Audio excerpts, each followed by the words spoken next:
어르신, 어디 다친 곳은 없으세요? 정말 많이 놀라셨죠? 화려한 백화점 로비, 모든 이가 코를 막고 피하던 꾀죄죄한 노인 앞에 한 아가씨가 망설임 없이 무릎을 꿇었습니다. 낡은 점퍼에선 비릿한 악취가 진동했지만 그녀의 표정엔 오직 진심 어린 걱정뿐이었죠. 하지만 그녀는 꿈에도 몰랐습니다. 지금 자신이 부축한 이 노인이 7,500억 자산가이자 자신의 인생을 송두리째 무너뜨리러 온 저승사자 같은 사람이라는 걸. 평생을 숫자로만 사람을 재단하던 노인이 마주한 충격적인 진실, 지금 바로 시작합니다. 해질녘 노을이 붉게 타오르는 서울 도심의 한복판, 하늘을 찌르듯이 솟아오른 100층 높이의 가온타워. 최상층 사무실은 마치 세상과 단절된 고요한 신전과도 같았습니다. 대한민국 유통업계에 살아있는 전설이라 불리는 가온그룹의 총수 백만성 회장은 거대한 통유리창 앞에 서서 창밖을 내려다보고 있었죠. 이른을 넘긴 나이에도 꼿꼿한 어깨와 날카로운 눈매는 여전히 사냥감을 노리는 매처럼 형형하게 빛나고 있었습니다. 그가 평생 일궈온 부와 권력은 이 화려한 빌딩의 높이만큼이나 높고 단단했습니다. 하지만 그 거대한 왕국 안에서도 백 회장의 가슴 한구석은 늘 차가운 얼음장 같았어요. 백 회장의 책상 위에는 아들 건우가 가져온 한 장의 이력서가 놓여 있었습니다. 가온 백화점의 총괄 본부장으로서 한치의 실수도 없이 후계자의 길을 걸어온 아들이 평생 처음으로 아버지의 뜻을 거스르며 들고 온 것은 어느 여자의 이름이었죠. 유소담. 그녀는 아들 건우가 운영하는 백화점 1층에서 가장 낮은 곳 고객 안내원으로 일하는 26살의 어린 아가씨였습니다. 부모도 없고 배경도 없는 말 그대로 보육원에서 자라온 흙수저 중의 흙수저였어요. 정막이 감돌던 사무실에 백 회장의 거친 숨소리가 섞이기 시작했습니다. 그는 책상 위에 놓여있던 묵직한 크리스털 잿더리를 집어들더니 그대로 벽을 향해 내던졌습니다. 쨍그랑하는 날카로운 파편 소리가 신전 같던 공간을 사정없이 찢어놓았습니다. 조각난 크리스털이 바닥으로 흩뿌려지는 모습은 마치 백 회장의 분노가 폭발하는 장면과도 같았죠. 내 핏줄에 어디서 근본도 모르는 천민의 피를 섞겠다는 거냐? 이 백화점 바닥이나 닦는 안내원 계집이 내 눈에는 정말 이 가문이 안주인으로 보이냔 말이다. 백 회장의 호통은 천둥 소리처럼 사무실을 울렸습니다. 아버지가 화가 나면 집안의 가구들이 남아나지 않는다는 것을 누구보다 잘 아는 건우였지만 오늘만큼은 아들도 물러서지 않았습니다. 건우는 바닥에 떨어진 이력서를 정중히 주워 다시 책상 위에 올려두었습니다.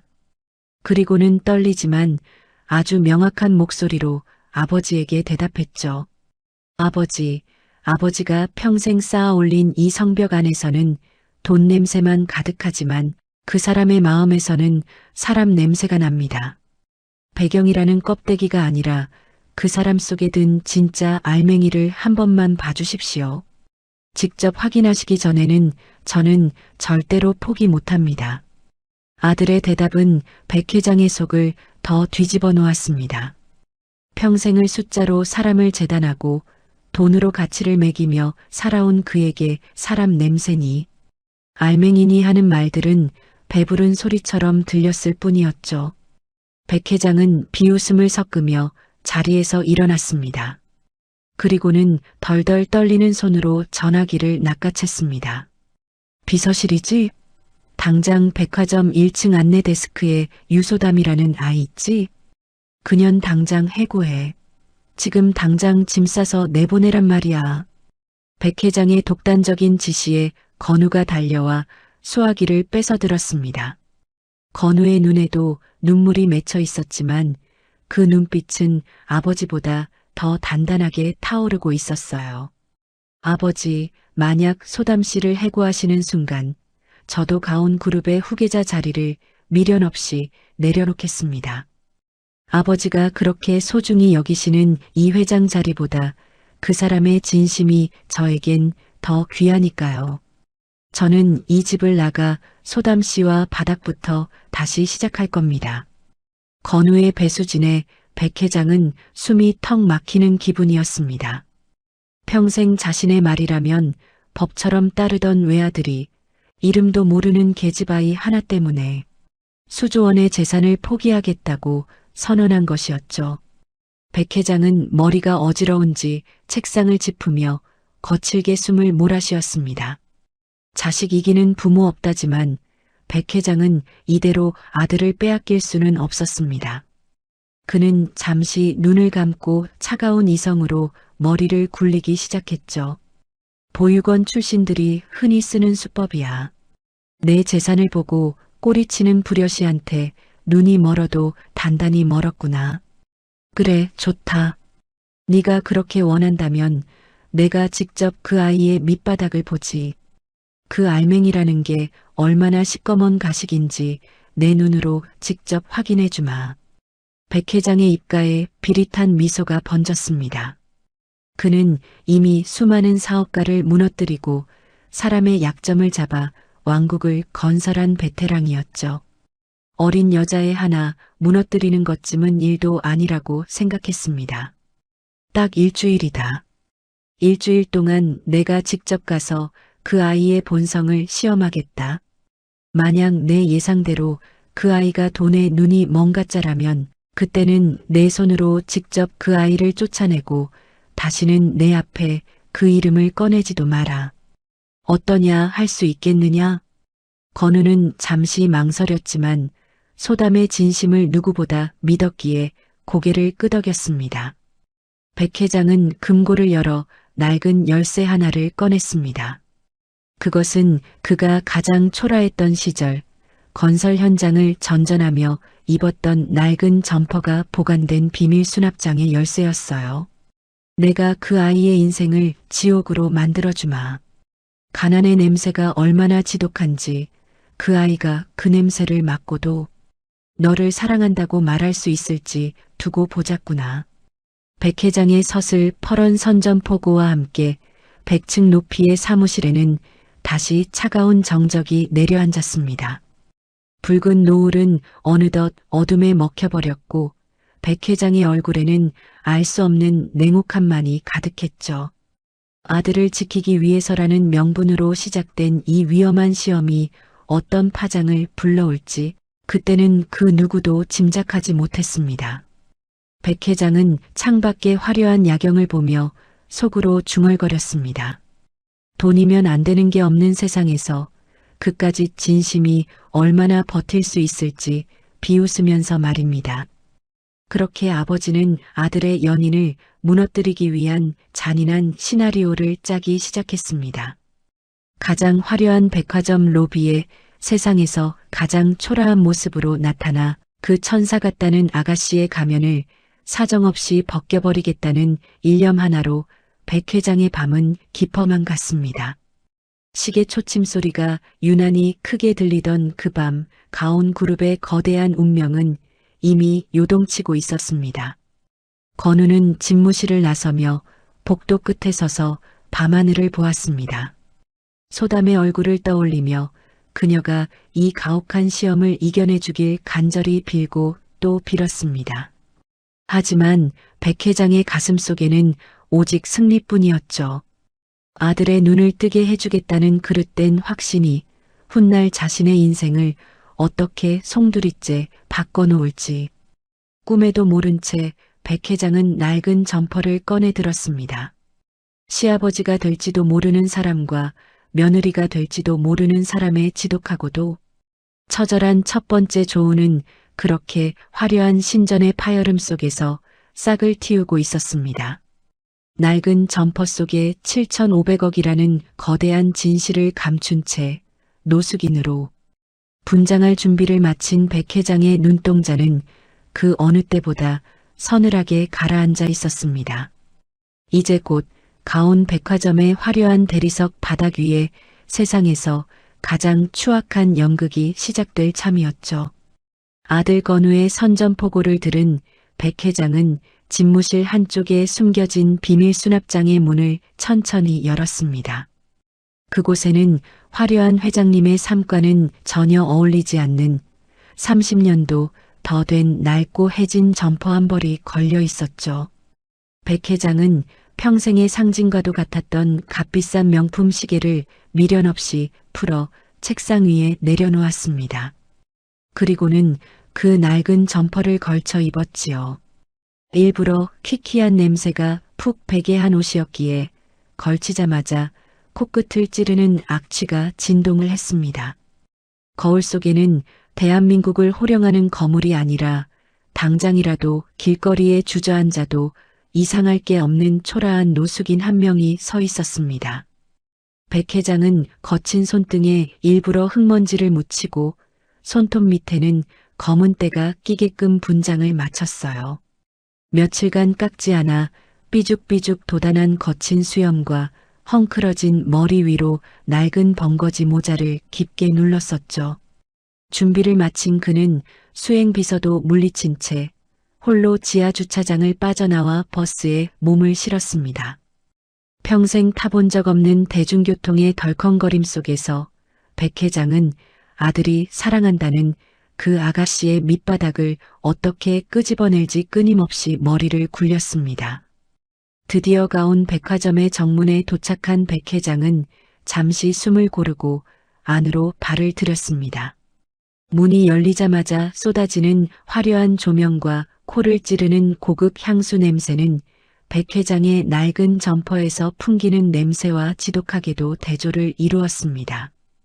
반짝이는 대리석 바닥 위로 낡은 운동화가 찌걱거리며 소리를 낼 때마다 주변에 서 있던 사람들의 시선이 약속이라도 한 듯 백 회장에게로 꽂혔어요. 꽃 단장을 하고 쇼핑을 즐기던 사모님들은 코를 막으며 어머 웬일이야. 저런 노숙자가 여기를 어떻게 들어와? 라며 대놓고 얼굴을 찌푸렸습니다. 백 회장은 일부러 더 비틀거리며 명품 가방이 진열된 매장 앞을 서성거렸습니다. 손에 든 검은 봉다리에서는 낡은 물병이 달랑거렸고 그의 발걸음이 닿는 곳마다 사람들은 모세의 기적처럼 갈라져 길을 비켰죠. 바로 그때였습니다. 백화점 1층의 보안을 책임지는 조 실장이 무전기를 들고 헐떡이며 달려왔습니다.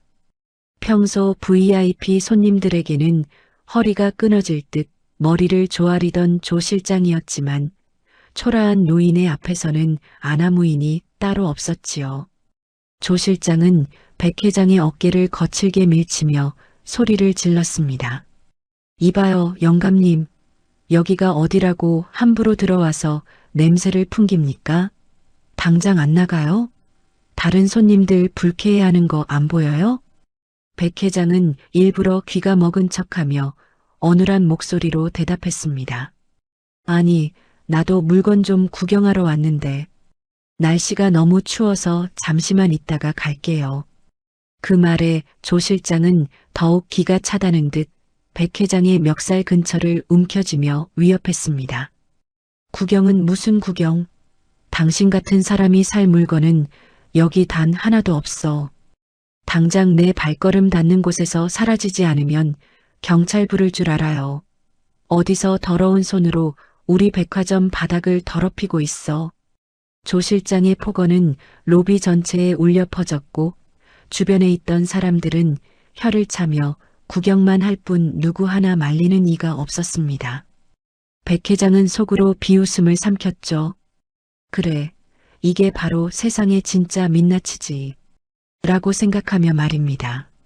조 실장이 백 회장을 밖으로 끌고 나가려 힘껏 잡아당기는 순간 멀리 안내 데스크에 앉아있던 한 아가씨가 이 광경을 목격했습니다.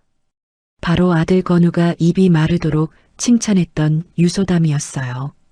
소담은 망설임 없이 안내 데스크에서 튀어나와 빠른 걸음으로 현장을 향해 달려왔습니다. 조 실장이 백 회장을 바닥으로 밀치려던 찰나 소담이 그 앞을 가로막아 섰습니다. 소담의 얼굴에는 당혹감보다 노인의 안위를 걱정하는 빛이 더 역력했죠. 소담은 조 실장의 팔을 조심스럽게 밀어내며 단호하지만 차분한 목소리로 말했습니다. 실장님, 잠시만요. 어르신이 지금 너무 놀라셨잖아요. 아무리 그래도 이렇게 거칠게 대하시면 어떻게 합니까? 조 실장은 어이가 없다는 듯 소담을 쏘아붙였습니다. 유소담 씨, 지금 뭐 하는 거야? 이 노인네 냄새 안 나? VIP들이 지금 쳐다보고 난리가 났는데 당신 미쳤어? 당장 비켜. 하지만 소담은 물러서지 않았습니다. 오히려 바닥에 주저앉을 뻔한 백 회장의 팔을 조심스럽게 부축하며 노인의 얼굴을 살폈습니다.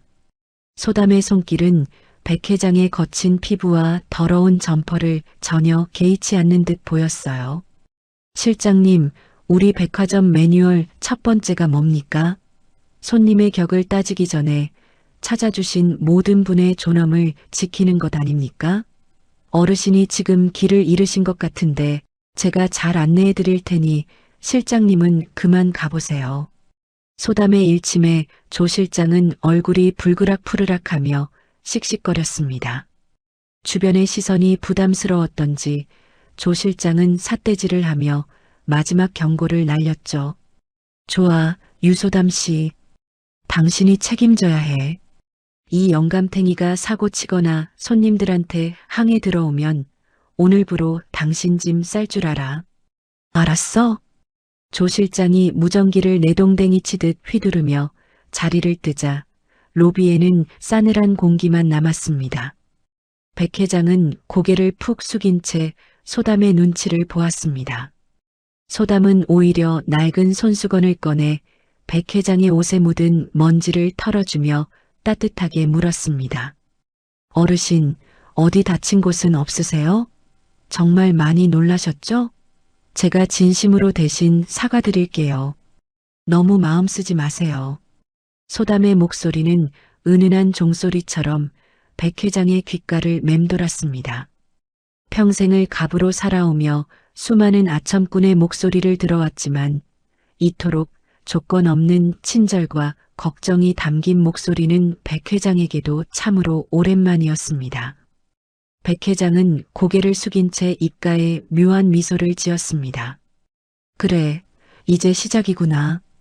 과연 네가 언제까지 이 가짜 천사 연기를 계속할 수 있을지 지켜봐주마. 소담은 백 회장이 무서워서 떨고 있다고 생각했는지 더욱 정중하게 노인을 부축하며 로비 구석의 작은 의자로 안내했습니다.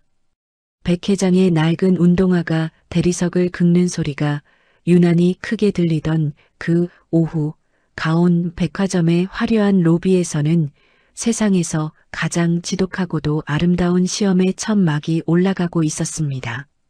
백 회장은 소담이 건네주는 작은 종이컵 속 따뜻한 물을 받아들며 다음 단계의 시나리오를 머릿속으로 조용히 그려나갔습니다. 낡은 점퍼 속에 7,500억이라는 진실을 철저히 감춘 채 그는 소담의 맑은 눈동자를 뚫어지게 응시하고 있었죠. 소담은 아무것도 모른 채 백 회장의 거친 손등 위에 자신의 가녀린 손을 얹으며 위로를 건넸습니다. 아버님이라는 소리가 절로 나올 법한 인자한 미소를 지으면서 말입니다. 하지만 백 회장의 가슴 속에는 여전히 아들을 지키겠다는 비뚤어진 확신만이 가득했어요. 과연 이 아가씨의 다정함이 어디까지 버틸 수 있을지 백 회장의 날카로운 눈빛은 이미 다음 먹잇감을 노리는 매처럼 소담의 사소한 동작 하나하나를 집요하게 쫓고 있었습니다. 백화점의 화려한 샹들리에 조명이 노인의 초라한 벙거지 모자 위로 쏟아지던 그 순간 두 사람의 운명은 이미 거부할 수 없는 폭풍 속으로 빨려 들어가고 있었습니다. 소담은 그저 길 잃은 가여운 노인을 돕고 있다고만 믿었지만 백 회장은 그녀의 인생 전체를 뒤흔들 거대한 함정을 파기 시작했으니 말입니다. 7,500억 자산가의 이 기묘하고도 잔인한 자맹은 이제 막 본궤도에 오르고 있었습니다. 소담이 건네준 따뜻한 물 한 잔으로 차가운 속을 달래는 듯했던 백 회장은 사실 속으로 더욱 독한 함정을 파고 있었습니다. 아들이 그렇게나 칭송하던 그 고귀한 알맹이라는 것이 과연 자신의 소중한 물건이 망가지고 자존심이 짓밟히는 순간에도 빛을 발할 수 있을지 시험해보고 싶었죠. 백 회장은 품 안에서 미리 준비해온 진득한 믹스커피 한 잔을 꺼내 들었습니다. 이미 식어버려 끈적끈적해진 그 커피는 보기만 해도 인상이 찌푸려지는 오물과도 같았어요. 백 회장은 일부러 손을 덜덜 떨며 소담의 하얀 구두와 유니폼 치맛자락을 향해 그 커피를 냅다 쏟아버렸습니다. 짙은 갈색의 액체가 순식간에 소담의 깨끗한 스타킹을 적시고 번쩍이는 대리석 바닥 위로 지저분하게 번져나갔습니다. 좁은 공간에 달콤하면서도 퀴퀴한 커피 냄새가 진동을 하자 주변에서 구경하던 사람들의 입에선 기다렸다는 듯 야유가 터져 나왔죠. 아이고, 저 노인네 좀 봐. 저러니 노숙자들은 들여보내면 안 된다니까. 저 지저분한 걸 어떡해? 그러게 말이야. 저 아가씨 유니폼 다 버렸네. 경찰서에 확 쳐넣어야 정신을 차리지. 주변 손님들의 날카로운 폭언이 비수처럼 꽂혔습니다. 백 회장은 일부러 당황한 척하며 바닥에 주저앉아 횡설수설 연기를 시작했지요. 바로 그때 소동을 듣고 보안실 조 실장이 다시금 독사 같은 눈을 뜨며 달려왔습니다. 조 실장은 소담에 젖은 유니폼을 보더니 백 회장의 멱살을 잡으려 손을 뻗으며 소리를 질렀습니다. 유소담 씨, 내 말 맞지? 이 인간 당장 안 끌어내고 뭐해? 당신 옷 꼴을 봐. 이게 얼마짜리 유니폼인데. 당장 이 영감탱이 무릎 꿇리고 변상하게 해. 조 실장의 고함에 로비는 순식간에 찬물을 끼얹은 듯 조용해졌습니다. 백 회장은 속으로 그래. 이제 본색이 나오겠지. 나를 원망하고 소리를 지르겠지. 라며 소담의 반응을 기다렸어요. 그런데 백 회장의 예상은 보기 좋게 빗나가고 말았습니다. 소담은 자신의 엉망이 된 구두나 젖은 옷 등은 안중에도 없다는 듯 오히려 바닥에 주저앉은 백 회장의 곁으로 서둘러 다가왔습니다. 소담은 망설임 없이 차가운 대리석 바닥에 자신의 무릎을 꿇었습니다. 그리고는 가방에서 정성껏 다려온 실크 손수건을 꺼냈지요. 그녀는 그 귀한 손수건을 거리낌 없이 바닥의 오물 속에 담가 커피를 닦아내기 시작했습니다. 사람들의 수군거림과 조 실장의 포갑적인 분위기 속에서도 소담의 시선은 오직 백 회장의 손등에 머물러 있었습니다. 어르신, 혹시 커피가 뜨겁진 않으셨어요? 손에 묻었는데 데인 곳은 없으신가요? 제가 빨리 살펴볼게요. 정말 놀라셨죠? 소담의 목소리는 떨리고 있었지만 그것은 화가 나서가 아니라 노인이 다쳤을까봐 걱정하는 진심 어린 떨림이었습니다. 그녀는 자신의 손수건이 갈색으로 물들고 엉망이 되는 것보다 눈앞의 노인이 느낄 당혹감과 수치심을 먼저 닦아내고 있었어요. 백 회장은 멍하니 자신의 손등을 닦아내는 소담의 가녀린 손길을 내려다보았습니다. 거친 손등 위로 닿는 소담의 온기가 차가운 대리석 바닥보다 훨씬 뜨겁게 느껴졌지요. 조 실장은 미치겠다는 듯 제 머리를 쥐어뜯으며 다시 소담을 몰아세웠습니다. 유소담 씨, 지금 미쳤어? 그 더러운 손수건 당장 쓰레기통에 버려. 그리고 이 노인네 당장 경찰에 넘기라고. 당신 지금 미쳤다고. 그 소란에도 소담은 백 회장을 부축해 일으키며 조 실장을 똑바로 쳐다보았습니다. 그녀의 눈망울은 맑았지만 그 안에는 꺾이지 않는 단단한 신념이 서려 있었죠. 실장님, 어르신은 지금 일부러 그러신 게 아니에요. 몸이 불편하셔서 손을 떠신 것뿐입니다. 저희 백화점을 찾아주신 고객님이시고 무엇보다 지금은 이분이 다치지 않았는지를 먼저 살피는 게 도리 아닙니까? 직급보다 사람의 도리가 먼저라고 배웠습니다. 어르신은 제가 책임지고 모실 테니 제발 그만해 주세요. 소담의 일침에 조 실장은 할 말을 잃고 씩씩거리며 자리를 떴습니다. 주변 구경꾼들도 소담의 진심 앞에 더는 입을 열지 못하고 흩어졌지요. 백 회장은 자신을 감싸는 소담의 어깨 너머로 아들이 했던 말을 떠올렸습니다. 배경은 텅 비어 있을지 모르지만 그 속은 누구보다 꽉 차 있다던 그 말을 말입니다. 백 회장은 평생을 돈과 권력의 정점에서 살아오며 수많은 사람을 겪었습니다. 아첨을 일삼는 비서들, 배경을 보고 달려드는 사업가들, 그리고 자신의 비위를 맞추기 위해 무릎을 꿇는 수많은 부하 직원들. 하지만 이토록 초라하고 냄새나는 자신을 위해 자신의 자존심과 옷을 희생하며 무릎을 꿇어준 사람은 이 아가씨가 처음이었어요. 백 회장의 가슴속 깊은 곳에서 단단하게 얼어붙어 있던 얼음벽에 아주 미세한 금이 가기 시작했습니다. 하지만 그는 여전히 이 모든 것이 일시적인 연출일지도 모른다는 의심을 거두지 않았습니다. 백 회장은 고개를 푹 숙인 채 떨리는 목소리로 소담에게 물었지요. 아가씨, 옷이 다 젖었는데 어떡해. 내가 미안해서 나 때문에 혼나기까지 하고. 소담은 오히려 백 회장의 손을 꼭 잡으며 환하게 웃어주었습니다. 젖은 옷 사이로 스며드는 한기에도 소담의 미소는 봄볕처럼 따스했어요. 괜찮아요, 어르신. 옷이야 빨면 그만이고 혼나는 건 제 일이니 신경 쓰지 마세요. 어르신이 다치지 않으셔서 제가 얼마나 다행인지 모릅니다. 여기 사탕 하나 드세요. 당황하셨을 땐 단 게 최고거든요. 소담이 주머니에서 꺼내준 작은 알사탕 하나가 백 회장의 손바닥 위에 놓였습니다. 백 회장의 손 위에서 단돈 몇십 원짜리 사탕이 그 어떤 다이아몬드보다 묵직하게 느껴졌던 순간이었죠. 백 회장은 입안에 사탕을 밀어넣으며 생각했습니다. 너는 정말 바보인 거냐? 아니면 정말 천사인 거냐? 하지만 아직 시험은 끝나지 않았습니다. 백 회장은 소담이 건네준 사탕을 깨물며 더욱 지독하고 처절한 다음 단계의 함정을 머릿속으로 그려나갔습니다.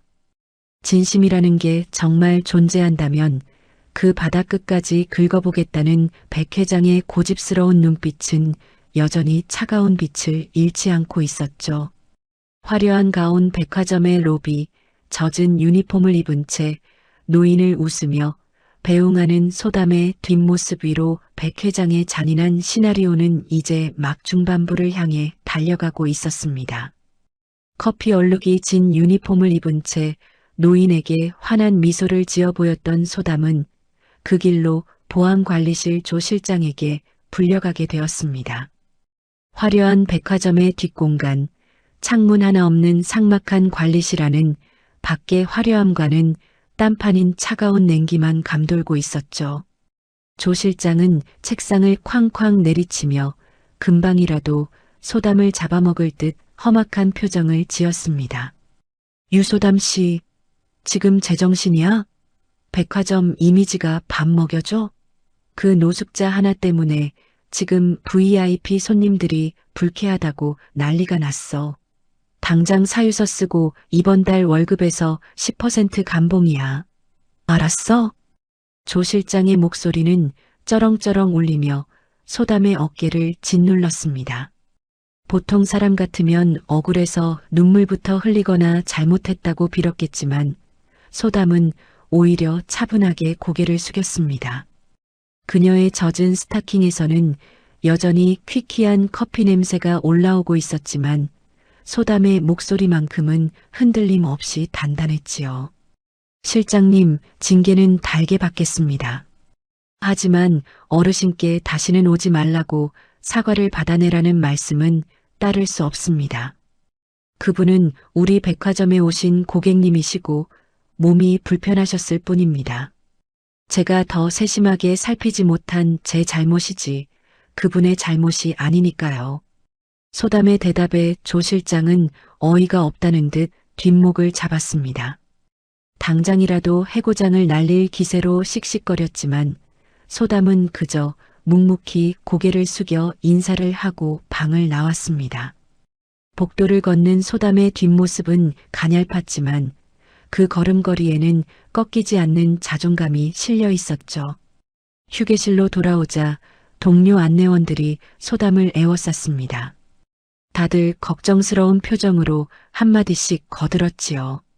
소담아, 너 왜 그렇게 미련하게 굴어? 실장님한테 그냥 잘못했다고 빌고 적당히 하지 그랬어. 그 노인네가 네 인생 대신 살아준대? 그러다 진짜 잘리면 어쩌려고 그래. 동료들의 말에 소담은 그저 쓴웃음을 지어 보였습니다. 얘들아, 걱정해줘서 고마워. 그런데 그 어르신을 뵙는데 자꾸만 우리 돌아가신 할아버지가 생각나더라고. 춥고 배고픈 어른을 내쫓는 게 우리 백화점이 가르친 예절은 아니잖아. 나는 내가 한 일 후회 안 해. 소담은 젖은 유니폼을 대충 닦아내고는 짧은 점심시간을 이용해 백화점 밖으로 달려나갔습니다. 자신의 점심 식사비로 챙겨둔 쌈짓돈을 꺼내 근처 국밥집에서 따뜻한 소고기 국밥 한 그릇을 포장했지요.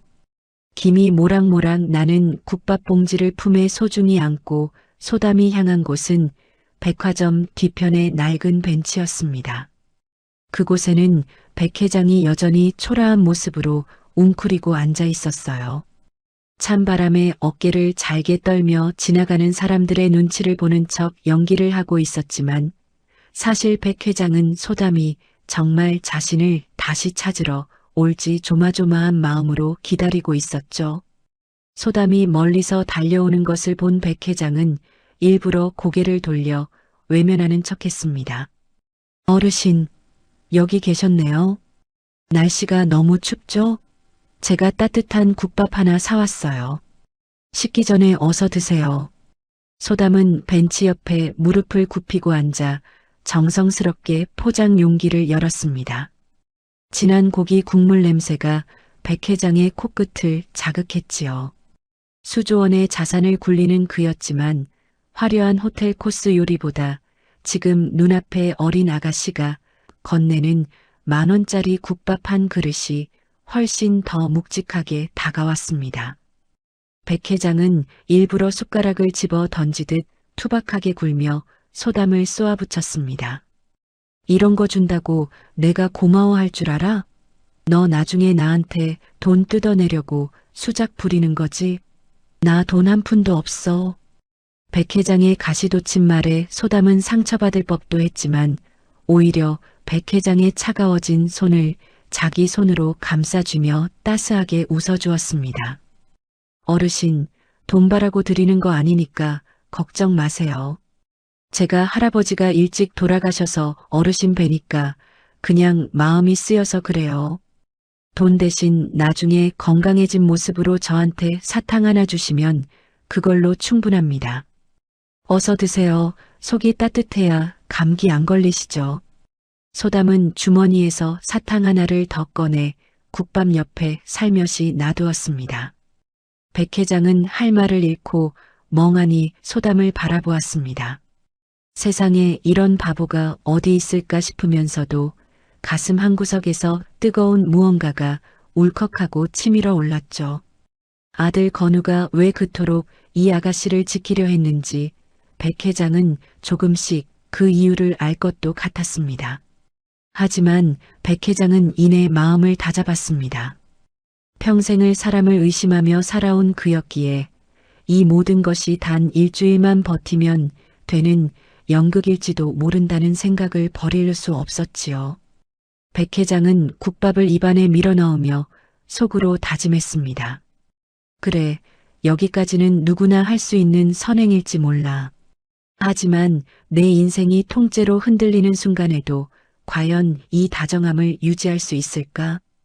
백 회장은 국밥을 다 비우고는 고맙다는 인사도 없이 자리를 털고 일어났습니다. 소담은 떠나는 노인의 뒷모습을 보며 끝까지 어르신, 조심히 가세요. 라고 손을 흔들어 주었죠. 혼자 남은 벤치에서 소담은 식어버린 커피 냄새가 나는 자신의 유니폼을 내려다보며 깊은 한숨을 쉬었습니다. 관리실 조실장의 위협과 동료들의 시선, 그리고 깎인 월급까지. 소담의 현실은 녹록지 않았지만 그녀의 눈동자만큼은 여전히 맑게 빛나고 있었습니다.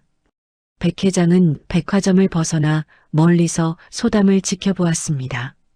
젖은 옷을 입고 다시 안내 데스크로 돌아가 손님들에게 허리를 숙여 인사하는 소담의 뒷모습은 유난히 작아 보였죠. 백 회장의 손에는 소담이 쥐어준 사탕 하나가 꽉 쥐어져 있었습니다. 7,500억이라는 거대한 숫자가 주는 무게보다 이 작은 사탕 하나가 주는 무게가 더 무겁게 느껴지기 시작한 백 회장의 고독한 자맹은 이제 가장 잔인하고도 지독한 후반부 시험을 향해 달려가고 있었습니다.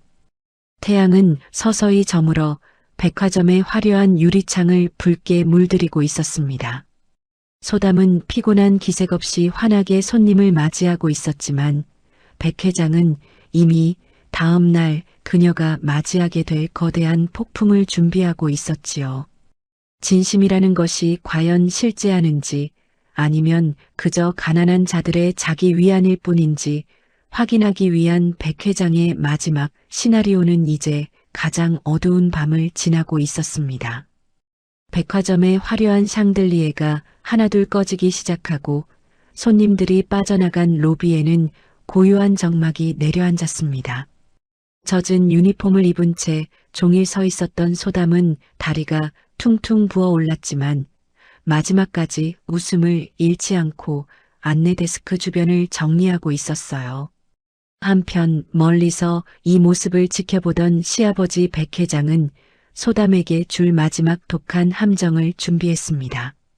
그는 소담이 앉아있던 소파 틈바구니에 일부러 낡고 다 떨어진 가죽 지갑 하나를 슥 밀어 넣고는 어둠 속으로 몸을 숨겼습니다. 그 지갑은 백 회장이 아주 젊었을 적 돈이 없어 끼니를 걱정하던 시절부터 써오던 손때 묻은 물건이었죠. 지갑 안에는 10,000원짜리 지폐 한 장 들어있지 않았습니다.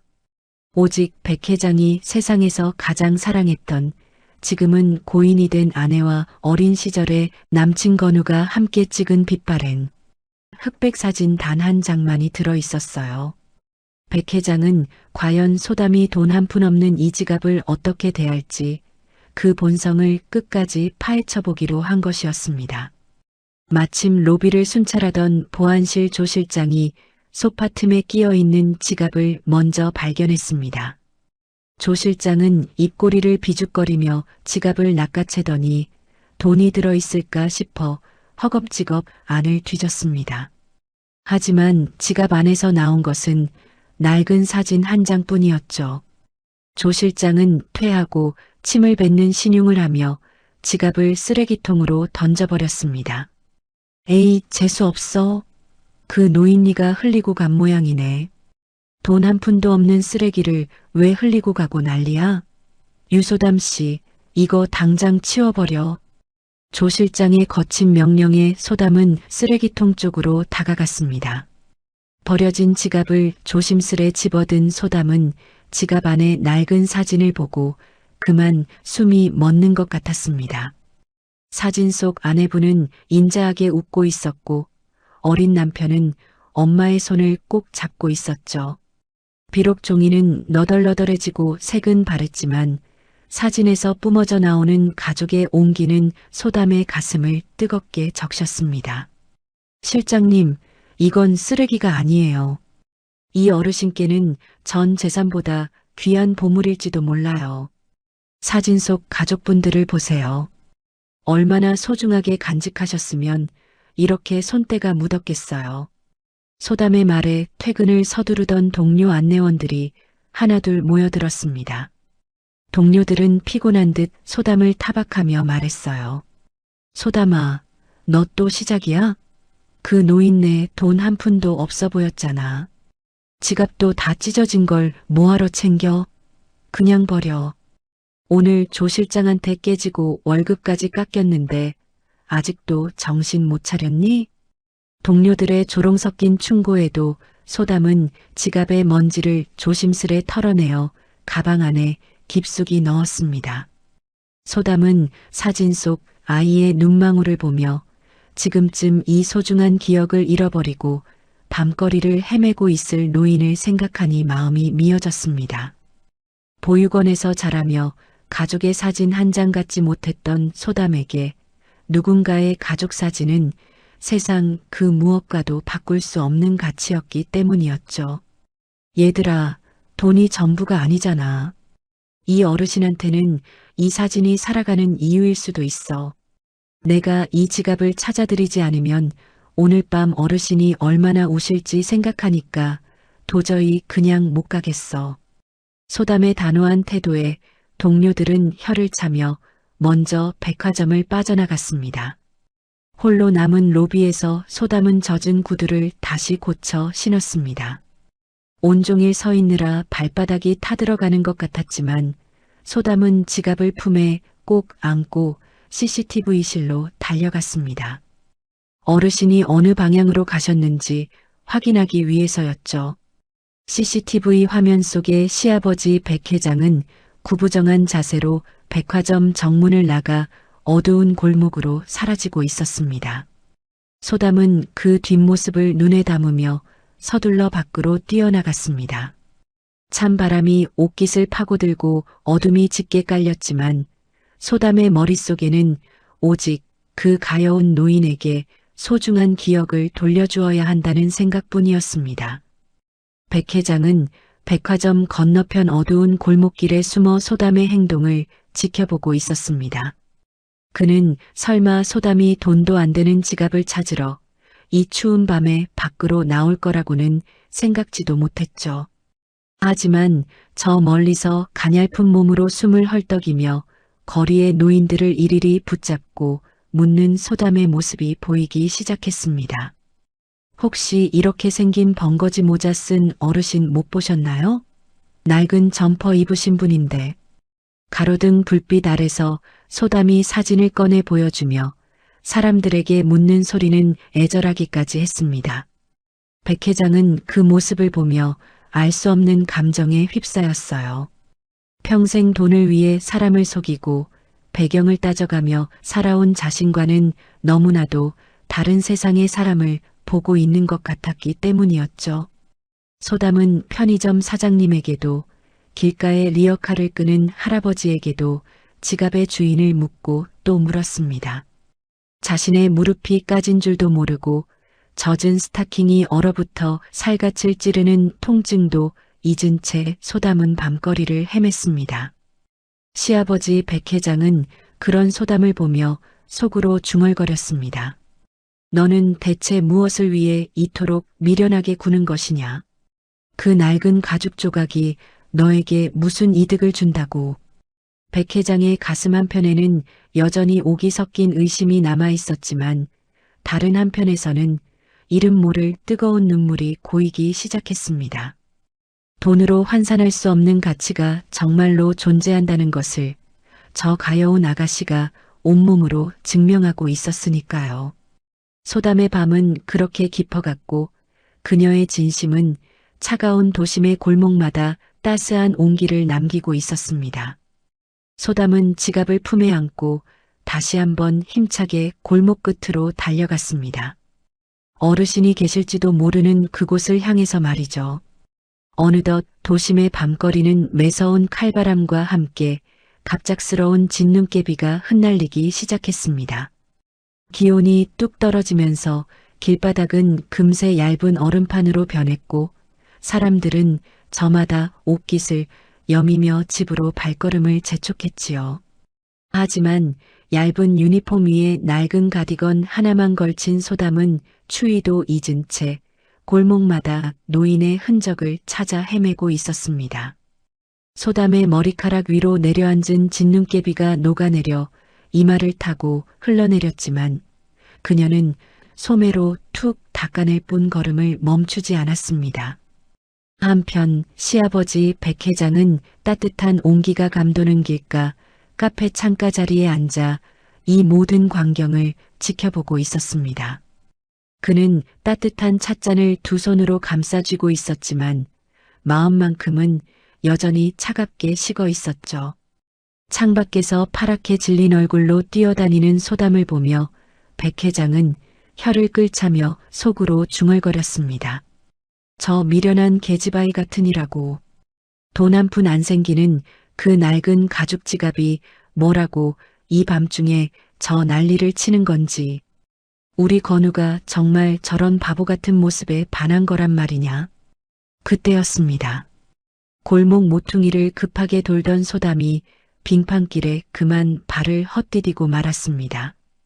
아! 하는 외마디 비명과 함께 소담은 차가운 아스팔트 바닥 위로 거꾸러졌지요. 무릎이 바닥에 세게 부딪히는 둔탁한 소리가 카페 안까지 들리는 듯 했습니다. 백 회장은 자신도 모르게 자리에서 벌떡 일어났습니다. 하지만 이내 정신을 차리고 다시 의자에 앉았죠. 아니지, 내가 나설 자리가 아니야. 저 아이의 밑바닥을 끝까지 봐야 한다. 백 회장의 손이 찻잔을 꽉 쥐어 하얗게 변해갔습니다. 바닥에 넘어진 소담은 아픔보다 지갑 걱정이 앞섰습니다. 그녀는 자신의 찢어진 스타킹 사이로 붉은 피가 배어나오는 무릎은 보지도 않고 품속에서 지갑을 꺼내 확인했습니다. 지갑 속에 사진이 젖지 않았을까, 낡은 가죽이 더해지지 않았을까, 노심초사하며 옷 소매로 지갑을 정성스럽게 닦아냈어요. 그리고는 지갑을 다시 가슴 깊숙한 곳, 자신의 체온이 가장 잘 닿는 품 안으로 밀어 넣었습니다. 혹시라도 사진이 차가운 공기에 상할까봐 자신의 온기로 지키고 싶었던 것이었죠. 소담은 절뚝거리는 다리로 다시 일어나 근처 노숙인 쉼터와 작은 공원들을 돌기 시작했습니다.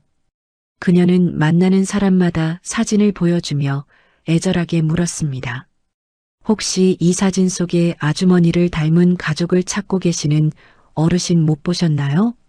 벙거지 모자를 쓰시고 낡은 점퍼를 입으신 분인데 정말 소중한 물건을 잃어버리셔서 지금쯤 많이 울고 계실 거예요. 소담의 목소리는 이미 쉰소리가 섞여 있었고 추위에 젖은 손등은 빨갛게 터져서 보기만 해도 가슴이 아릴 정도였습니다. 밤이 깊어갈수록 소담의 체력은 바닥을 드러냈습니다. 입술은 파랗게 질려 잘게 떨리고 있었고 내뱉는 숨마다 하얀 입김이 서려 앞을 가리기 일쑤였죠. 하지만 소담은 자신이 보육원에서 자라며 부모님의 사진 한 장 갖지 못했던 그 사무치는 외로움을 잘 알고 있었습니다. 그래서 이 사진을 잃어버린 노인의 마음이 얼마나 지옥 같을지 마치 제 일처럼 아팠던 것이었어요. 백 회장은 카페 창 너머로 그런 소담의 헌신적인 뒷모습을 보며 평생 단 한 번도 느껴보지 못한 기묘한 감정에 휩싸였습니다. 도대체 그깟 사진 한 장이 뭐라고 제 몸 하나 돌보지 않는단 말이냐? 저 아이는 정말로 마음이 꽉 찬 것인가 아니면 그저 지독하게 미련한 것인가? 백 회장은 이제 시험을 마무리할 때가 왔음을 직감했습니다. 그는 소담이 백화점에서 약 2km 정도 떨어진 한적한 버스 정류장 근처를 향해 걷는 것을 확인하고는 서둘러 카페를 나섰습니다. 그는 지름길을 이용해 소담보다 먼저 그 정류장에 도착했지요. 백 회장은 낡은 벤치에 구부정하게 앉아 어깨를 잔뜩 움츠린 채 추위에 떨고 있는 가련한 노인의 모습으로 돌아갔습니다. 진눈깨비가 그의 벙거지 모자 위에 하얗게 쌓여갔고 그는 일부러 서글픈 신음소리를 내며 고개를 푹 숙였습니다. 잠시 후 저 멀리서 어르신 하고 부르는 소담의 목소리가 들려왔습니다. 소담은 멀리서 백 회장을 발견하자마자 찢어진 스타킹과 피가 맺힌 무릎도 잊은 채 마지막 힘을 다해 뛰어왔습니다. 그녀가 정류장에 도착했을 때 소담은 숨이 턱 끝까지 차올라 차마 말을 잇지 못하고 거친 숨만 몰아쉬었지요. 하지만 그녀의 눈동자만큼은 안도감으로 반짝이고 있었습니다. 어르신, 여기 계셨군요. 아, 정말 다행이에요. 한참을 찾았어요. 소담은 떨리는 손으로 품속에서 따뜻하게 데워진 지갑을 꺼냈습니다. 자신의 체온이 고스란히 배어있는 그 지갑을 두 손으로 받들어 백 회장에게 건넸지요. 백 회장은 일부러 투명스럽게 지갑을 낚아채며 물었습니다. 아니, 이게 뭐라고 이 늦은 밤에 여기까지 찾아와? 너 정말 미친 거 아니냐? 이 낡아빠진 가죽 조각이 너한테 무슨 돈이 된다고 이 고생을 해? 혹시 나한테 돈이라도 뜯어낼 셈이냐? 백 회장의 가시돋친 독설에도 소담은 화를 내지 않았습니다. 오히려 안도의 눈물을 글썽이며 백 회장의 차가운 손을 잡아주었죠. 어르신, 돈 바라고 온 거 아니에요. 지갑 안에 사진을 봤거든요. 사진 속 아주머니와 아이가 어르신을 지켜보고 있는 것 같았어요. 어르신께는 평생의 보물일 텐데 사진 잃어버리시고 얼마나 가슴이 아프실까 생각하니 도저히 그냥 집에 갈 수가 없었습니다. 돈은 못 벌어도 사람 마음은 잃으면 안 되는 거잖아요. 사진 찾으셨으니 이제 정말 다행입니다. 소담은 자신의 목에 감고 있던 낡은 털목도리를 풀어 백 회장의 목에 정성스럽게 감아주었습니다. 자신의 몸은 사르르 떨리고 있었지만 노인의 목을 감싸주는 소담의 손길은 더없이 부드럽고 따뜻했습니다. 감기 걸리시면 안 돼요, 어르신. 이제 이 지갑 꼭 챙기시고 조심히 들어가세요. 제가 버스 타시는 것까지 보고 갈게요. 백 회장은 자신의 목을 감싼 목도리에서 전해지는 소담의 은은한 비누 향기와 온기를 느끼며 평생 느껴보지 못한 뜨거운 무언가가 가슴 밑바닥에서 울컥하고 올라오는 것을 참아야 했습니다. 돈이면 무엇이든 할 수 있다고 믿었던 75년의 인생이 어린 아가씨가 건넨 낡은 목도리 하나에 송두리째 흔들리고 있었던 것이지요. 진눈깨비가 흩날리는 어두운 밤, 정류장의 가로등 아래 서 있는 소담의 작고 가냘픈 뒷모습은 세상 그 어떤 화려한 보석보다도 밝게 빛나고 있었습니다. 백 회장은 지갑을 꽉 쥐고 소담이 사라질 때까지 시선을 떼지 못했습니다. 낡은 점퍼 속에 7,500억이라는 거대한 비밀을 간직한 채 그는 처음으로 진정한 사람의 품격이 무엇인지 깨닫고 있었습니다. 눈앞에서 오들오들 떨면서도 환하게 웃고 있는 소담을 바라보며 시아버지 백 회장은 한동안 아무런 말도 잇지 못했습니다. 자신의 목을 감싼 소담의 낡은 털목도리에서는 은은한 비누 향기와 함께 사람의 따뜻한 체온이 그대로 묻어났지요. 수조원의 자산을 주무르며 세상의 온갖 진기한 비단과 모피를 다 만져본 그였지만 지금 이 보잘것없는 털실 뭉치가 주는 온기는 그 어떤 것보다도 묵직하고 뜨겁게 심장을 파고들었습니다. 소담은 숨을 몰아쉬면서도 지갑을 되찾아준 것이 마치 제일인 양 기뻐하고 있었어요. 백 회장은 자신의 손바닥에 닿은 지갑의 온기를 가만히 느껴보았습니다. 소담이 품속에 얼마나 소중히 안고 뛰어왔는지 낡은 가죽 지갑은 마치 방금 아랫목에서 꺼낸 것처럼 뜨끈뜨끈했지요. 시아버지는 일부러 퉁명스러운 척 지갑을 호주머니에 깊숙이 쑤셔 넣으며 소담을 쏘아붙였습니다. 너 정말 제정신이 아니구나. 이 늦은 밤에 무릎에 피까지 흘려가며 이 낡아빠진 가죽 조각을 찾으러 여기까지 오다니. 너 혹시 내가 대단한 사람이라도 되는 줄 착각하는 거 아니냐? 나 돈 한 푼 없는 노인네라고 벌써 몇 번을 말해. 백 회장의 가시돋친 말에 소담은 잠시 멈칫하더니 이내 수줍게 웃으며 고개를 가로저었습니다. 소담의 파랗게 질린 입술 사이로 하얀 입김이 흩날렸지만 그녀의 눈망울만큼은 밤하늘의 별빛보다 더 맑게 빛나고 있었죠. 어르신, 돈 때문에 온 거 아니에요. 제가 아까 지갑 안에 사진을 잠깐 봤거든요. 사진 속 아주머니가 어르신을 아주 인자하게 보고 계시더라고요. 그 사진이 어르신께는 평생의 보물이고 살아가는 힘일 텐데 그걸 잃어버리고 얼마나 가슴을 치며 우실까 생각하니 도저히 그냥 집에 갈 수가 없었어요. 저도 부모님 얼굴을 몰라서 사진 한 장 없는 마음이 얼마나 시린지 잘 알거든요. 그래서 어르신 마음이 꼭 제 마음 같아서 그랬습니다. 소담의 떨리는 목소리가 정류장의 고요한 밤 공기를 갈랐습니다. 백 회장은 그 말을 듣는 순간 가슴 한구석이 쩍하고 갈라지는 듯한 통증을 느꼈습니다. 평생을 숫자로 사람을 재단하고 돈으로 가치를 매기며 살아온 자신의 인생이 어린 아가씨의 순수한 진심 앞에 너무나도 작고 초라해 보였기 때문이었죠. 소담은 자신의 찢어진 스타킹 사이로 맺힌 핏방울이 얼어붙는 줄도 모르고 연신 백 회장의 옷매무새를 다듬어 주었습니다. 돈이야 또 벌면 그만이지만 사람의 소중한 기억은 한번 잃어버리면 다시는 못 찾잖아요. 어르신이 오늘 밤 이 사진을 다시 품에 안고 주무실 수 있다면 저는 무릎 좀 까진 거 하나도 안 아파요. 정말이에요. 자, 이제 이 목도리 꼭 하고 계세요. 제가 버스 타시는 것까지 보고 갈게요. 소담은 백 회장의 손을 자기의 작은 두 손으로 감싸 쥐고 연신 하입김을 불어 온기를 불어넣어 주었습니다. 시아버지는 그 투박하고 거친 손길에서 아주 오래전 가난했지만 행복했던 시절 아내가 건네주던 그 따뜻한 사랑을 다시 느꼈지요. 백 회장은 속으로 수만 번을 되물었습니다.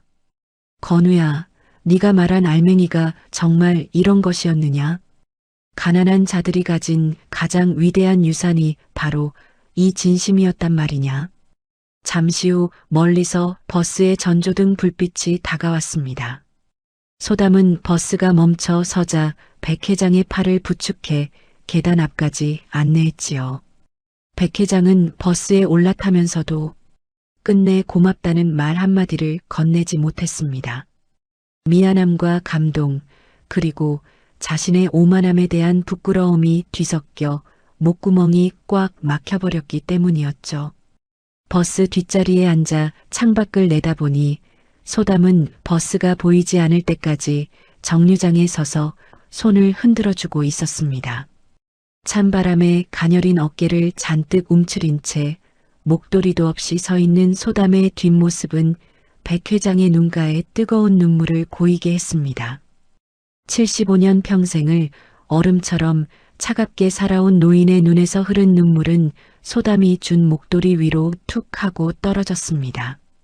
백 회장은 품속에서 소담의 체온이 남은 지갑을 꺼내 사진 속 아내의 얼굴을 어루만졌습니다.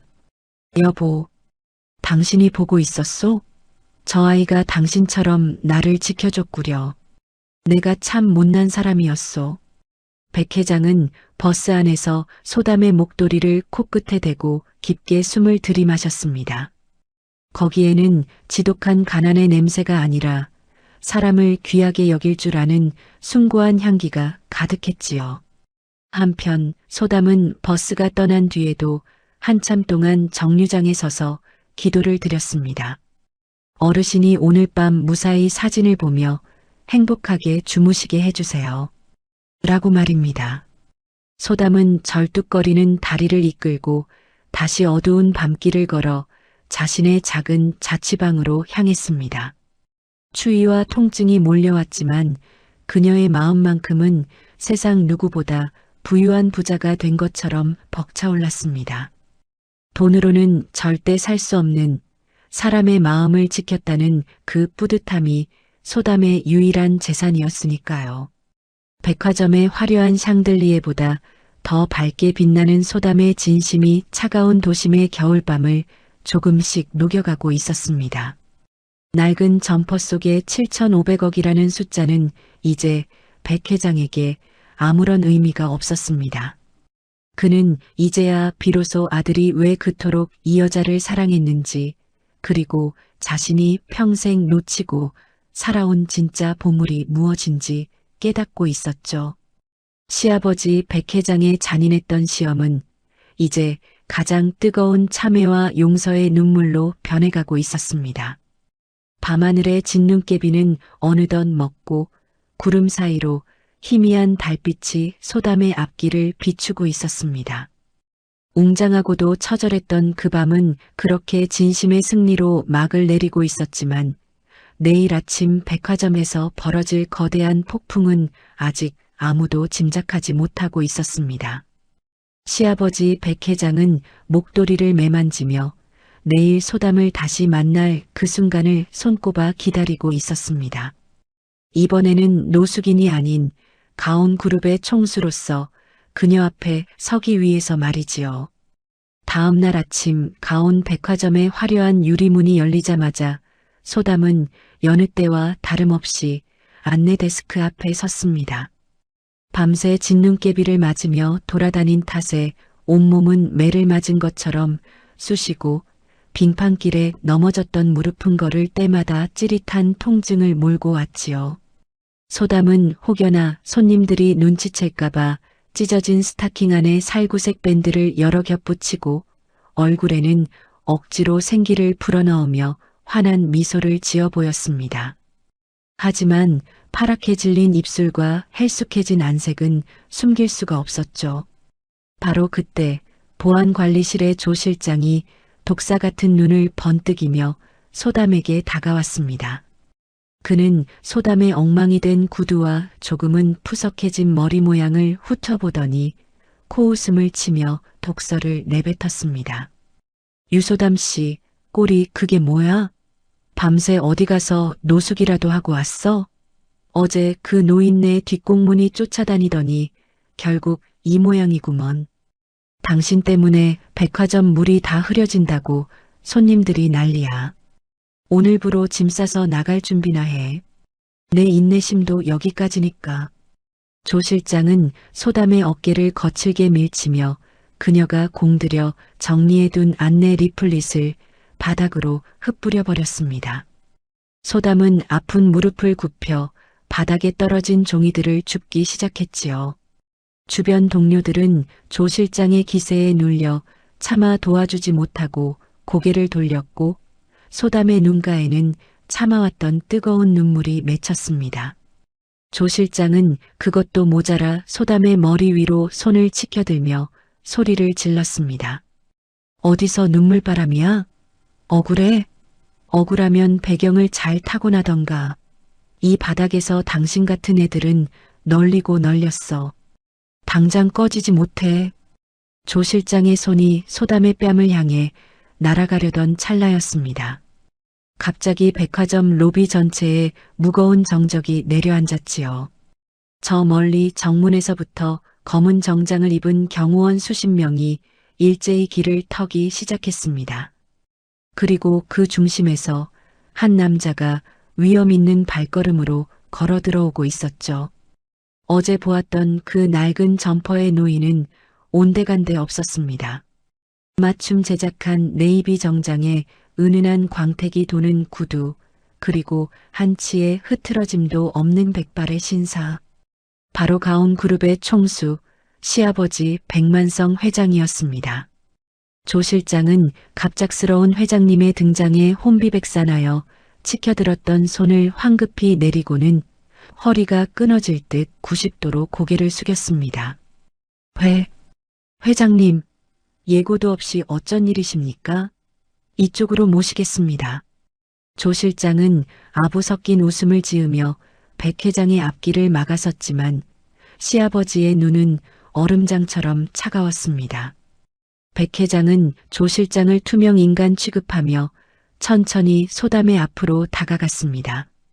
바닥에 엎드려 종이를 줍고 있던 소담은 눈앞에 멈춰선 비싼 구두를 보고 고개를 들었습니다. 그리고 믿을 수 없다는 듯 입을 벌리고 굳어버렸지요.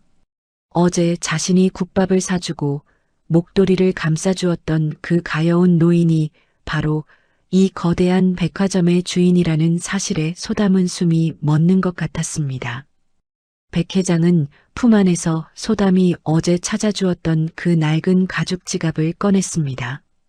그리고는 조 실장의 얼굴 앞에 지갑을 내밀며 낮은 목소리로 물었습니다.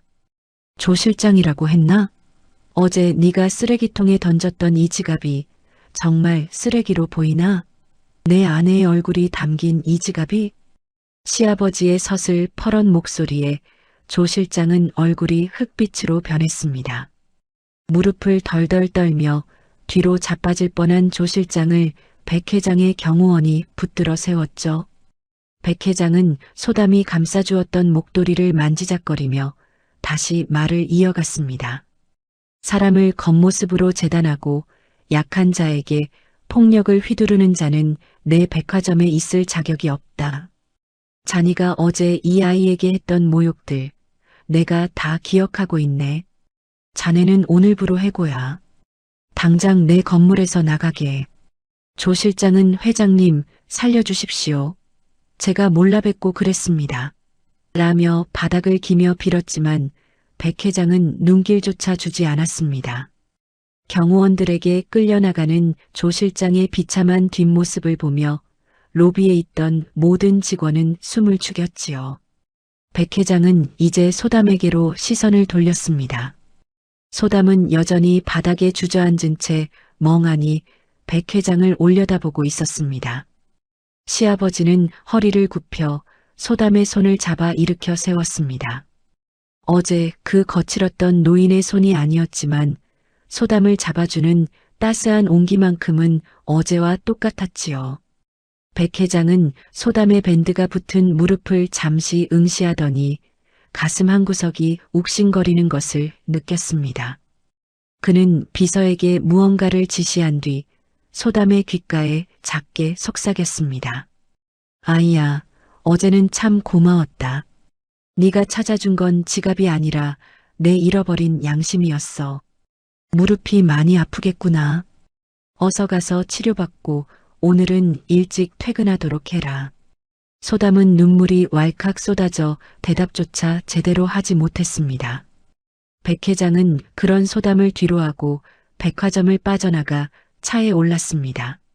차창 너머로 여전히 멍하니 서 있는 소담을 바라보며 시아버지는 휴대폰을 꺼내 아들 건우에게 전화를 걸었습니다. 나다. 오늘 저녁에 시간 비워둬라. 네가 말한 그 아이와 함께 저녁을 먹어야겠다. 장소는 내가 정한 곳으로 와라. 백 회장의 목소리는 여전히 엄격했지만 그 안에는 아들을 향한 깊은 신뢰와 소담을 향한 미안함이 가득 담겨 있었습니다. 7,500억이라는 거대한 숫자가 지배하던 백 회장의 인생에 소담이 던진 진심이라는 작은 돌멩이가 큰 파동을 일으키고 있었던 것이죠. 백 회장은 차 안에서 소담이 선물한 낡은 목도리를 다시 한번 매만졌습니다. 어제와는 다른 세상에서 가장 따뜻하고 평온한 아침이 가온 그룹의 총수에게도 찾아오고 있었습니다. 한편 백화점은 난리가 났습니다. 이름도 없던 안내원 소담이 회장님의 각별한 총애를 받는 장면을 목격한 직원들은 소담의 눈치를 보느라 정신이 없었죠. 하지만 소담은 그런 시선보다 어제 그 할아버지가 무사히 가족의 곁으로 돌아간 것처럼 느껴져 안도의 한숨을 내쉬었습니다. 소담은 백 회장이 지시한 대로 병원에 들러 무릎 치료를 받고 일찍 퇴근길에 올랐습니다. 남친 건우가 백화점 앞에서 그녀를 기다리고 있었지요. 소담 씨, 정말 괜찮아요? 아버지가 오늘 갑자기 상견례 장소를 잡으셨대요. 걱정 마요. 내가 당신 곁에 있을게요. 남친 건우는 소담의 무릎에 붙은 밴드를 보고 가슴 아파하며 그녀를 꼭 안아주었습니다. 소담은 건우의 품에서 비로소 참았던 눈물을 터뜨렸습니다. 그 눈물은 억울함의 눈물이 아니라 누군가에게 진심을 인정받았다는 기쁨의 눈물이었지요. 두 사람은 서로의 손을 꼭 잡고 상견례 장소로 향했습니다. 시아버지 백 회장이 파놓은 지독한 함정을 이겨낸 뒤 맞이하는 가장 눈부시고 화려한 신전의 문이 이제 그들 앞에서 서서히 열리고 있었습니다. 웅장한 가온 호텔의 조명이 그들을 비추고 백 회장은 소담을 맞이하기 위해 가장 좋은 옷을 입고 기다리고 있었습니다. 7,500억의 유산보다 더 귀한 진심의 승리가 확정되는 순간이었습니다. 남친 건우의 손을 꼭 잡고 도착한 상견례 장소는 서울에서 가장 이름난 가온 호텔의 정점에 위치한 특별실이었습니다. 입구에서부터 양옆으로 늘어선 직원들의 정중한 인사를 받으며 걸어가는 복도는 유난히 길게만 느껴졌죠. 소담은 아침에 백화점에서 보았던 회장님의 날카로운 눈빛과 어제 밤거리에서 보았던 노인의 가련한 모습이 머릿속에서 어지럽게 뒤섞여 자꾸만 발걸음이 무거워졌습니다. 밴드를 덕지덕지 붙인 무릎은 걸을 때마다 욱신거렸지만 곁에서 든든하게 손을 잡아주는 남편 덕분에 겨우 한 발자국씩 내디딜 수 있었지요. 육중한 문이 열리고 방 안으로 들어서자 은은한 향나무 냄새와 함께 화려한 금빛 조명이 두 사람을 맞이했습니다. 넓은 원형 테이블 상석에는 가온 그룹의 총수이자 남친의 아버지인 백만성 회장이 미동도 없이 앉아 있었죠. 아침에 백화점에서 보았던 그 위험 있는 수트 차림 그대로였지만 가까이서 마주한 시아버지의 표정은 속을 알 수 없을 만큼 차분하고도 엄격해 보였습니다. 소담은 숨이 턱 막히는 긴장감에 고개를 숙인 채 겨우 인사를 올렸습니다. 어르신, 아니 아버님. 안녕하세요. 유소담이라고 합니다. 소담의 목소리는 모기 소리만큼 작게 떨렸습니다. 시아버지는 아무런 대답도 없이 한참 동안 소담을 뚫어지게 쳐다보았습니다. 방 안에는 시계 초침 소리조차 들리지 않을 만큼 무거운 정적이 흘렀죠. 남편 건우도 긴장한 듯 아버지의 눈치를 살피며 조심스럽게 입을 뗐습니다. 아버지, 제가 말씀드린 소담 씨입니다. 아침에 백화점에서도 보셨겠지만 정말 따뜻하고 바른 사람이에요. 그제야 시아버지는 천천히 자리에서 일어나 소담의 앞으로 걸어왔습니다. 소담은 자기도 모르게 어깨를 움츠리며 뒷걸음질을 치려 했지만 시아버지는 오히려 부드러운 손길로 소담의 어깨를 잡아주었습니다. 그리고는 품 안에서 소담이 어젯밤 정류장에서 목에 감아주었던 그 낡은 털목도리와 주머니에 넣어주었던 사탕 한 알을 꺼내 테이블 위에 조심스럽게 놓았지요. 화려한 금빛 식탁보 위에 놓인 보잘것없는 털목도리는 유난히 이질적으로 보였습니다. 소담아, 너는 어제 이 낡은 목도리를 감아주면서 무슨 생각을 했니? 돈 한 푼 없는 노인네가 길바닥에서 얼어 죽을까봐 진심으로 걱정이 되더냐? 시아버지의 낮은 목소리가 방 안을 울렸습니다. 소담은 눈시울이 뜨거워지며 낮은 목소리로 대답했습니다. 아버님, 저는 돈이 많고 적고는 생각지도 못했습니다. 그저 그 추운 밤에 사진 한 장만 든 지갑을 잃어버리고 얼마나 가슴을 치실까. 그 마음이 제 마음 같아서 가만히 있을 수가 없었어요.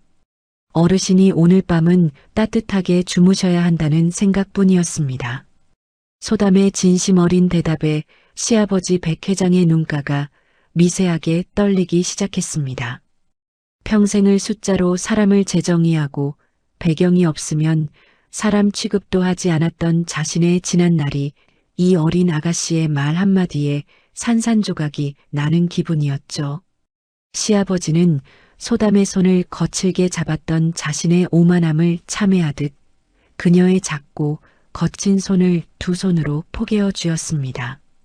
내가 평생 7,500억이라는 거대한 숫자를 굴리며 살았지만 네가 건넨 이 500원짜리 사탕 하나보다 달콤한 것을 먹어본 적이 없구나. 나는 너를 시험하려 했고 내 밑바닥을 긁어 가식을 찾아내려 했다. 그런데 정작 밑바닥이 드러난 건 너의 가난이 아니라 나의 추악한 욕심이었어. 정말 미안하다, 얘야. 시아버지는 모든 이들 앞에서 고개를 숙여 진심으로 사과했습니다. 대한민국을 호령하는 거물이 말단 직원이었던 소담에게 전하는 참회의 인사는 그 어떤 화려한 보적보다 찬란하게 빛났지요. 남친 건우도 아버지의 변화에 눈물을 훔치며 소담의 어깨를 감싸 안았습니다. 소담은 시아버지의 따뜻한 사과에 참았던 눈물을 쏟아내며 고개를 가로저었습니다. 아니에요, 아버님. 어르신이 무사히 가족 사진을 찾으셔서 제가 얼마나 기뻤는지 몰라요. 저를 믿어주셔서 정말 감사합니다. 시아버지는 소담의 눈물을 닦아주며 빙그레 미소를 지었습니다. 그 미소는 어젯밤 정류장에서 보여주었던 그 인자한 할아버지의 모습 그대로였지요. 시아버지는 테이블 위에 놓인 낡은 목도리를 다시 정성스럽게 접어 자신의 옆자리에 두었습니다. 그리고는 문 밖에서 대기하던 비서들을 향해 우렁찬 목소리로 명령했습니다. 자, 여기 가온 가문의 새 안주인이 오셨다. 세상에서 가장 귀한 손님이니 최고의 요리를 내오너라. 오늘부터 이 아이는 내 며느리가 아니라 내가 평생 지켜줘야 할 내 딸이다. 시아버지의 선언에 방 안은 순식간에 온기로 가득 찼습니다. 얼음처럼 차가웠던 신전의 문은 이제 세상에서 가장 따뜻한 사랑의 문으로 바뀌어 있었지요. 소담은 남친과 시아버지 사이에 앉아 비로소 안도의 한숨을 내쉬었습니다. 보육원에서 홀로 자라며 사무치게 그리워했던 가족이라는 이름이 드디어 그녀의 인생에 가장 아름다운 선물로 다가온 것이었습니다. 시아버지는 식사 내내 소담의 접시에 손수 고기를 얹어주며 그녀의 고생했던 이야기들을 경청했습니다. 7,500억의 재산보다 더 귀한 사람과 사람 사이의 진실한 소통이 오가는 상견례 자리는 밤이 깊어가는 줄 모르고 계속되었습니다. 소담의 무릎에 붙은 밴드는 이제 훈장처럼 빛나고 있었고 시아버지의 가슴 속 낡은 지갑은 그 어느 때보다 따뜻하게 박동하고 있었습니다. 웅장한 가온 호텔의 밤하늘 위로 진심이라는 가장 밝은 별이 소담의 새로운 시작을 축복하듯 반짝이고 있었습니다. 화려했던 상견례의 밤이 지나고 가온 그룹에는 그야말로 천지개벽과도 같은 변화의 바람이 불어오기 시작했습니다. 사람을 오직 배경과 숫자로만 재단하던 시아버지 백 회장은 이제껏 자신이 쌓아 올린 7,500억이라는 거대한 성벽보다 어린 아가씨가 보여준 한 조각 진심이 훨씬 더 단단하다는 사실을 뼈저리게 깨달았기 때문이었죠. 시아버지는 소담을 정식으로 가문의 일원으로 받아들인 것에서 그치지 않고 그녀에게 파격적인 직함을 내렸습니다. 바로 가온 백화점 전체의 고객 응대를 책임지는 고객 서비스 총괄 이사라는 자리였습니다. 시간이 흘러 어느덧 찬바람이 잦아들고 나뭇가지에 연두빛 새순이 돋아나던 따스한 봄날이었습니다. 백화점 1층 로비는 예전과는 완전히 다른 풍경으로 바뀌어 있었지요. 가장 목 좋은 명품관 자리를 밀어내고 그곳에는 누구나 편히 앉아 쉴 수 있는 진심 쉼터가 마련되었습니다. 푹신한 소파와 시원한 음료수, 그리고 몸이 불편한 어르신들을 위한 휠체어까지 완벽하게 구비된 그곳은 이제 가온 백화점의 상징이 되었습니다. 소담은 높은 직함을 가졌음에도 매일 아침 가장 먼저 1층으로 내려와 안내원들과 함께 손님을 맞이하곤 했죠. 시아버지 백 회장은 이제 매일 아침 거울을 보며 빙글에 미소를 짓는 것이 일상이 되었습니다. 예전 같으면 수천만 원짜리 명품 넥타이를 매느라 한참을 고심했겠지만 요즘은 소담이 선물한 그 낡은 털목도리를 정성스럽게 다려 서랍 제일 윗자리에 모셔두고는 수시로 만져보곤 합니다. 비록 털실은 보풀이 일고 투박했지만 시아버지에게는 세상 그 어떤 비단보다도 소중한 보물이었습니다. 어느 오후 시아버지는 비서들도 물리친 채 홀로 백화점 1층을 찾았습니다. 저 멀리 안내 데스크에서 허리를 숙여 한 할머니의 짐을 들어주고 있는 소담의 뒷모습이 보였습니다. 소담은 무릎에 아직 흉터가 남아 있었지만 아랑곳하지 않고 할머니를 부축해 쉼터로 안내하고 있었죠. 할머니가 고맙다며 주머니에서 꼬깃꼬깃한 사탕 하나를 꺼내주자 소담은 세상에서 가장 귀한 다이아몬드라도 받은 양 환하게 웃으며 그 사탕을 입에 넣었습니다.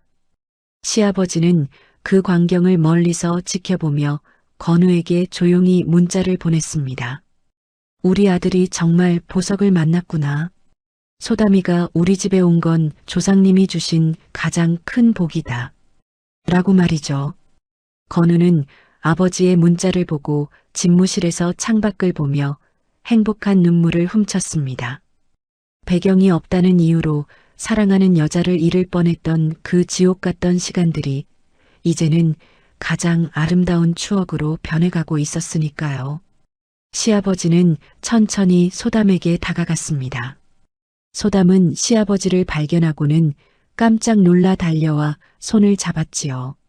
어머 아버님, 예고도 없이 어쩐 일이세요? 어서 여기 앉으세요. 소담은 시아버지를 소파로 안내하며 자신의 손수건을 꺼내 자리를 닦아주었습니다. 시아버지는 소담의 따뜻한 손을 꽉 쥐며 부드럽게 대답했습니다. 소담아, 내가 오늘 네가 일하는 걸 가만히 지켜보니까 참으로 마음이 넉넉해지는구나.